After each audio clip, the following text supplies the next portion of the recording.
Hi, film addicts. Welcome to the show. Thanks for tuning in. We have a very special show for you today. We have one of my favorite actor, writer, directors, Adam Lazarre-White. Adam is an actor, writer, director, and audiobook narrator. And you probably known him because he writes for NCIS New Orleans. And he's also on a fabulous new hit comedy from Netflix called The Upshaws, starring across Mike Epps and Wanda Sykes. Hi, Adam. Welcome to the show. Thank you so much. I'm happy to be here. Yeah, Adam Lazarre. Can I ask you, where are you recording with me live today from? I'm in Los Angeles. Yeah, I'm originally from New York, but I've been in Los Angeles for many, many years doing my work here in Hollywood. I'm here in Los Angeles. Oh, great. Yes. And so, Adam, I want to ask you, when growing up in New York, did you have a favorite childhood film? A favorite childhood film? Yeah, I mean, it's interesting. My father was a movie buff, and so he kind of introduced me to maybe slightly more adult movies when I was young. But like I have a very early memory of him showing me The Godfather. And of course, then becoming an actor, writer, director, The Godfather became, my favorite film, or certainly one of them. Maybe Godfather 2 more than go. But I think also I was a musician and I loved singing in the rain. And, I think that if you're talking about really as a child, I think that the movie that probably had the biggest impression on me, I was a very little boy when it came out, I was probably 6 years old, was Rocky.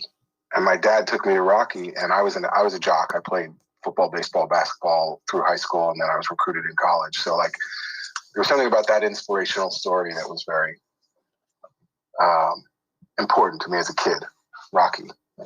Oh man, Rocky. I actually worked for Arwen Winkler in Beverly Hills, one of the producers. So yeah, I remember Rocky. You're like Rocky. You were just, the underdog against all odds who made it. That's a really beautiful story. And also, I want to ask you, so because I know you went to Harvard, so and you were before you became an actor, was there a film in the Criterion Collection that probably inspired your career path or just really touched you from watching it? Well, yeah, like I said, my father, from the time I was very little, my dad, he was a lawyer and he grew up in the segregated South, and he was very poor when he was growing up, and he didn't have the kind of advantages that me and my brother had. So becoming an artist sometimes comes out of very difficult upbringing, but a lot of times it comes out of being encouraged and having the freedom and the privilege to have guitar lessons and things like that we had, and he didn't have those, but he became a film fan. And so he used to always talk to me about Fellini, and he would talk to me, about Kurosawa. And as a writer, certainly Rashomon by Kurosawa is, as one of the great master films of all time, had a very big effect on me. And when Pulp Fiction came out in the 90s, which was a non-linear storytelling movie, and also Tarantino's first film, Reservoir Dogs, the ode back to Rashomon structure had a very powerful effect on me and how I write and what I'm interested in. But, so do you know the movie Amarcord? Yes. It's also... Yeah. I'm Italian. That's another one. That's a Fellini film, and I would say maybe those two, Rashomon and Amarcord. Yeah, and why? Because I'm Italian, so of course I'm gonna love Fellini, and just the composer, the music alone, you as soon as you hear the music, it's a Fellini film. But what about Amarcord that you like? Could you just share a little bit more on that? I think that the way it was about Fellini's childhood in that town. And the thing about the small town, slice of life, weird oddities of life, I think that the great filmmakers have a stamp like that, whether it's, even if you're not talking about those filmmakers, if you're talking about anybody from, I mentioned Tarantino, but also like Scorsese or Coppola, or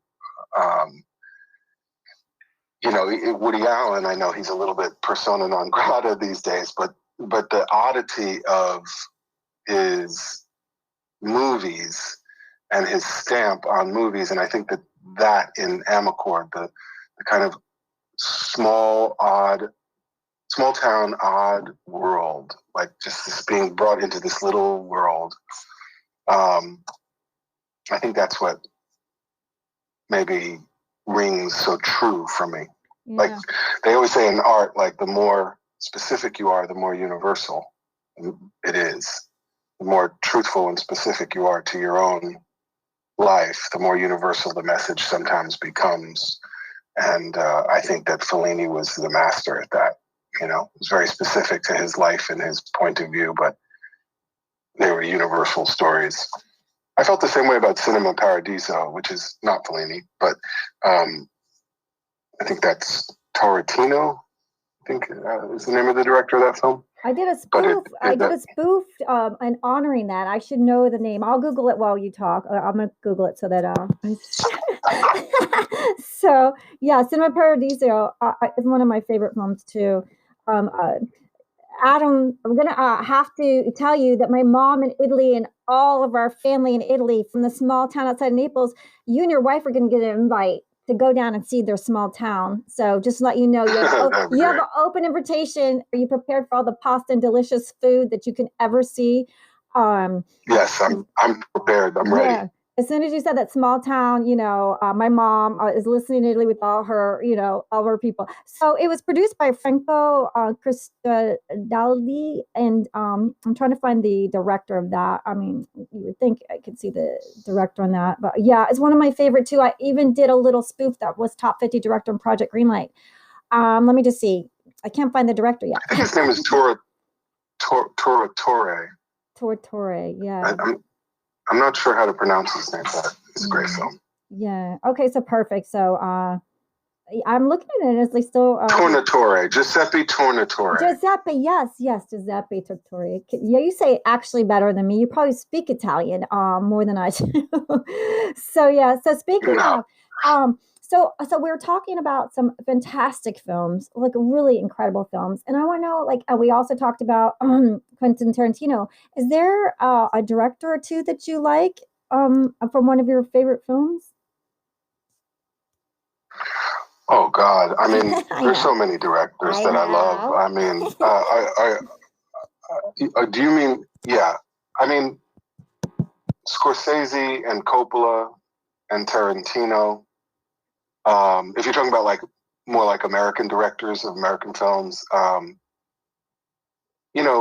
it depends. The thing about directing, of course, right, is it's like reading a book, right? If you want to read a book on the beach that's like a great thriller mystery, that's a different like thing to read than reading a, I don't know, really kind of heady stream of consciousness novel, right? Like if you're reading Virginia Woolf, that doesn't mean that you can't like, Old Man at the Sea, so okay, like I'm putting you on it the depends spot. on what I'm going for, but I mean, I think that there's something incredible about the way Coppola's told stories when, especially in his young career, the truthful quality of his scenes and the real life element of it, and then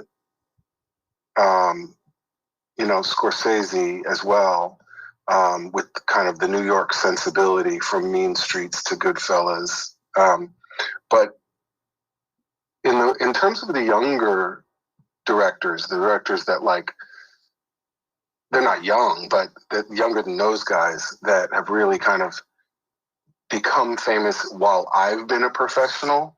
I think Tarantino and Chris Nolan, like, that's why I was saying.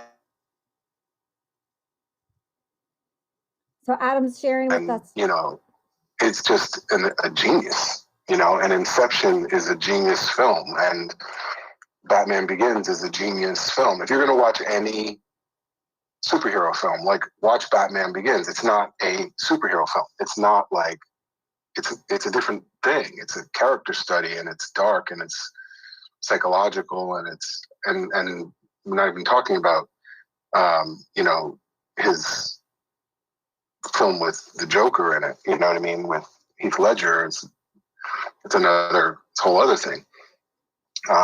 You know, so yeah, and I love directors. You know, yeah, and I'm a director myself. You know, yeah. what I mean? So I can't wait.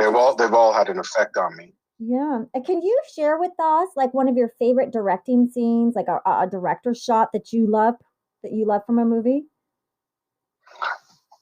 Sure. I mean, you know, there's a few classics that probably everybody mentions that come to mind. They call it the Copa shot in Goodfellas, which is a shot where Scorsese starts with Ray Liotta and what's her name, who played Karen from Sopranos, on the street, and they walk into the Copacabana through a door. They go through the kitchen. They go through the back room. They don't have to pay to go in. They're like special VIPs, and they go through the back of and it's all one shot. And then they come into the Copacabana, and guy puts a table right up front. I think like Don Rickles or somebody's on stage, and Talia Shire. Throw that one, Talia Shire. No, it's not Talia Shire. It's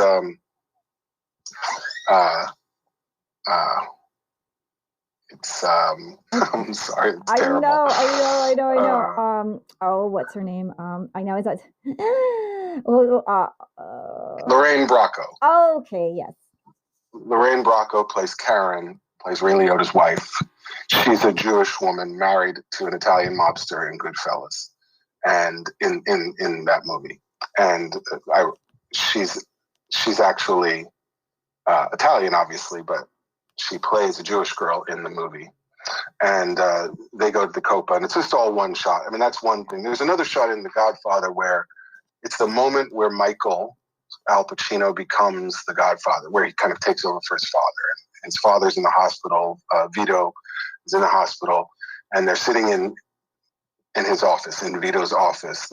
The brothers, Sonny, which is James Caan, the adopted brother, who's the consigliere, Tom Hagen, which is Robert Duvall, and Clemenza and Tessio, the senior advisors in the family. And there's been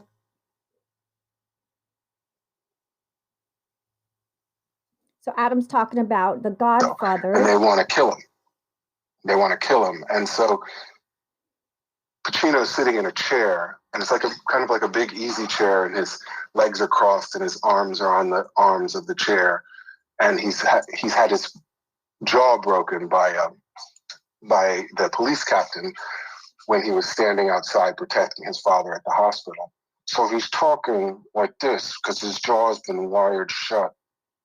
And they are trying to figure out how to kill the assassin and kill the corrupt police captain. And as he does the monologue about how he's going to do it, he says that it ends with him saying, "I'll kill them both."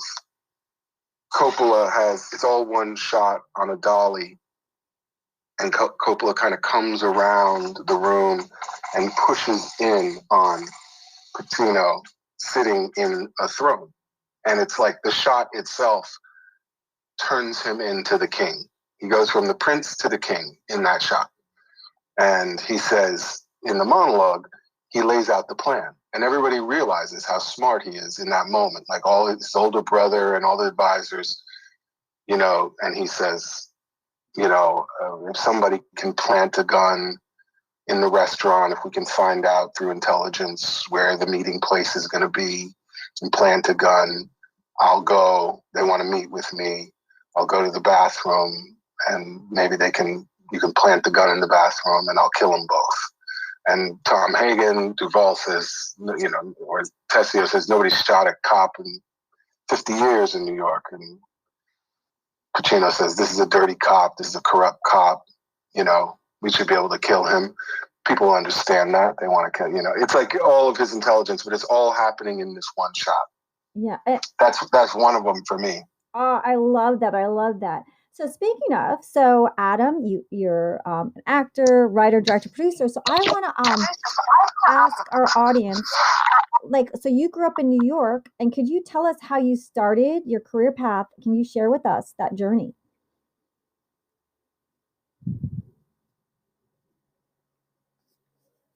Oh wait, one second. Adam, we will get his. Can you hear me?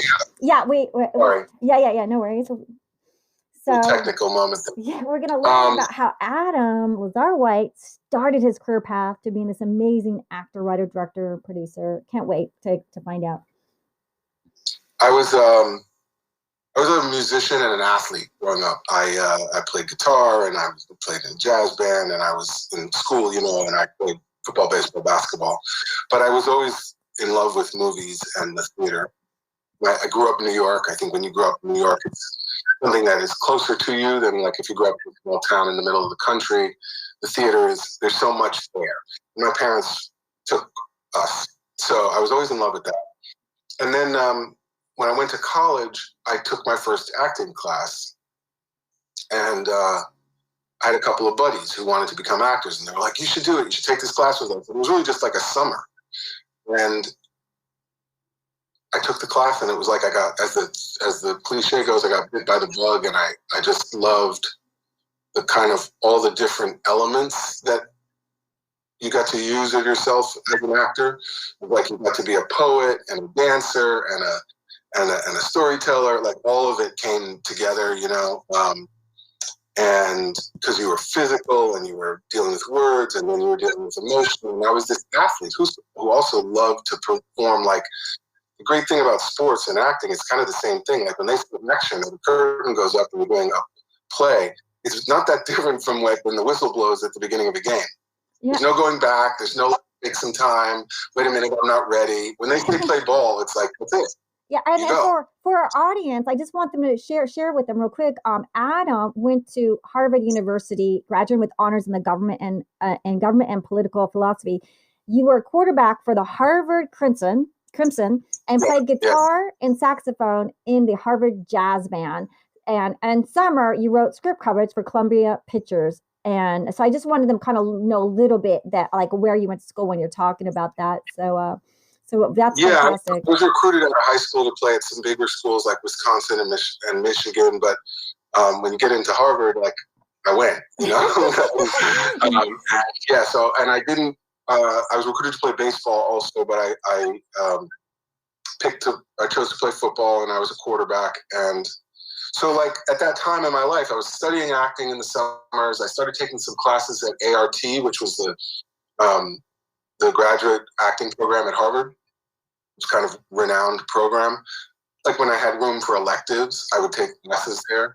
And then when I came out of school, even though I had majored in government and thought like, oh, you know, I could be a lawyer or something like that. My father was a lawyer and in politics. Or I shouldn't say politics, he's in government. But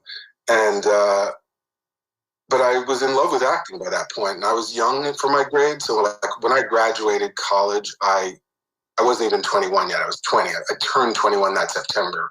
So I was young, and I just started studying acting at Terry Schreiber Studios, which was Terry Schreiber was and is a very famous acting teacher in New York. Actually, my contemporary was Ed Norton. We were in the studio at the same time. We came out of college the same year. And I guess, you know, I did showcases and I did theater, and I got my first agent in New York. And then, but pretty quickly, after 2 years, I was kind of cute, you know, and my agent was like, you should go to LA. There's a lot more happening in LA at that time. It's not like it is now. And as soon as I got to LA, I started working. I started working on like all of the Black sitcoms that were coming out in the 90s that there really had only been one Black sitcom like on television at any given time in previous eras, like maybe two, like Good Times, and then and Sanford and Son, and then in the 80s it was the Cosby Show, and 227 or something like that, and then all of a sudden in the 90s there were like 10. There was Hanging with Mr. Cooper and Living Single and In the House, and they just kind of opened up that area of the business, and so I played the boyfriend on every single one. Oh, and beautiful. Then there was also like the same thing happened in soap opera. There were no Black actors in soap opera through the 80s, really. None. Like maybe one out of like 6 or 7 soaps, one character that was Black. And then all of a sudden in the 90s, Young and the Restless really took the lead, and they created a huge Black storyline with Christophe St. John and Tanya Lee Williams and Victoria Rowell, myself, Shamar Moore, and then a couple of supporting people that played parents or little kids. And I became kind of a soap star on Young and the Restless. And that's really how my career began. Let me just tell you, my Italian mother that I told you about that's inviting you to Italy with your wife, she watches you. Right. Because that's probably still those 90s episodes are probably airing now in Italy. They're watching them in Italy, let me tell you. That and like action guys. Jason Statham. She's like, so I just want to let you know you have a big fan from my mom.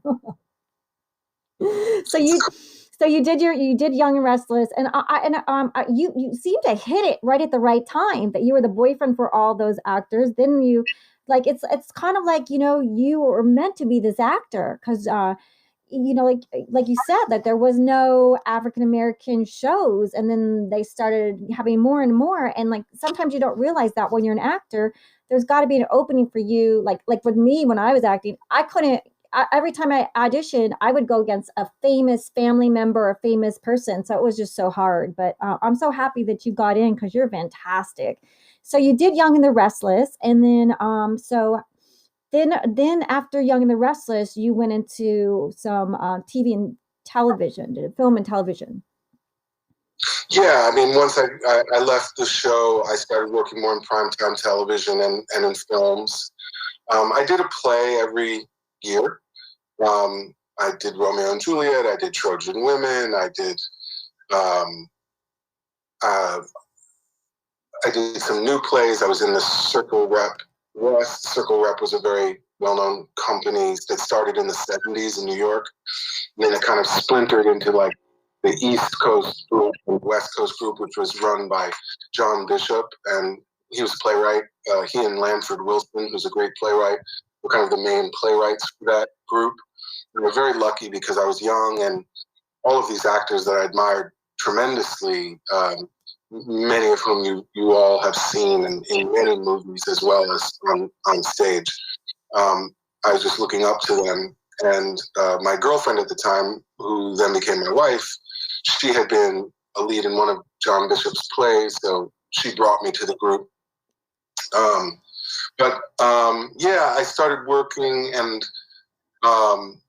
I was one of my high points of my career. I was on a movie called Ocean's 13. I was in my 30s, and I was playing basically they would call the body man for Al Pacino, and I got to work with Al Pacino for 6 weeks, and not to mention George Clooney and the rest of that incredible cast, and Elliot Gould, and that was like a great thrill. And I was doing like the lead. That was like a smaller part, and then I had like leads in smaller movies. Independent films. And I was also just starting to work a lot in primetime television. Another kind of social commentary on the business in the early 2000s. And we're going to get Adam White back. We have a little Wi-Fi. Adam was telling about a social commentary, he about how hard it is when you are an actor, but especially if you are a diverse actor. So Adam, do we have you back? Yeah, I'm here. Yeah. Did you? I was talking all that time. I guess you lost me. Yeah, the social commentary. With the little Wi-Fi went out. Could you? We just lost you when you said the social commentary. So I'm not sure where I dropped out, but what I was saying is that I started, when I left Young and the Restless, I started working more in primetime television and film. I worked on Ocean's 13. Did you hear me when I was talking about? Yes, and you got to work with Al Pacino because you know what? Your childhood film or you The Godfather manifested. And then what happened was that I started working a lot in the 2000s for a woman named Shonda Rhimes, who was a Black woman showrunner, really. And she really changed the game in a lot of ways because she created dramas that were multicultural, not where there was a single kind of what people used to call a token Black character, where you had like Eric LaSalle on ER, or you had, Dule Hill on The West Wing, but where you had worlds that she created that were, the first one, Grey's Anatomy, where the lead was a white woman, but her best friend was Asian, and the other doctor was a gay Latina, and the Asian girl's boyfriend was Isaiah Washington, who was Black, and the head of surgery was Black, and the attending surgeon was Black, and so, there was like this multicultural world. And then she did the same thing with Private Practice. And then her next two shows, she flipped the lead and she had a Black female lead in Scandal and in How to Get Away with Murder. But again, the world was multicultural. And so I did what would be called guest spots or recurring guest spots on her shows. And that was a big part of my work in the last 20 years in primetime television, as well as recurring on a show called Heroes. I played a character named Ian, who had a special power on that show. And then, I played like the bad guy of the week on Lethal Weapon, or the good doctor on, Criminal Minds, all the while doing a lot of indie film and theater as well. Oh yeah, and so it leads us up to I want everyone to know we have 5 minutes, so we might go to part 2, but I want to get to where you start writing and directing, right, Adam? So I want everyone to know about your fabulous writing that you do. Your first script, Other Sides of the River, was a coming age interracial love story set at Harvard. That was your very first one, and that was more of a developmental moment. I wrote that. It was my first screenplay, but the screenplays that I've written more recently in the last 10 years that are more like garnering attention, or that serve me as either writing samples or that I'm hoping to get made. I wrote a biopic about Joe Louis. I wrote a kind of a Sidney Lumet inspired crime and political intrigue script called The City, about New York City and two cops and a corrupt mayor. And I also wrote like a love story in LA, kind of a mogul who grew up in South Central, and like a rich Latina woman who's like, her uncle is like the bishop in East LA, and her father is like kind of like a fictional Villagrosa, like the Latino mayor of LA. Well, Adam, I'm going to end part 1 because I want to get to all your writings and your directing. So I want to give it more time. So we're going to end part 2, part 1 here with Adam Lazarre-White. So please join us back to learn about Adam's writing, spectacular writing, his TV shows, and his directing. So into part 1, Adam Lazarre back. Film Addicts, join us for part 2. Thank you for everyone for listening, and then we'll be back on with you with part 2 with Adam Lazarre-White, his writing and directing.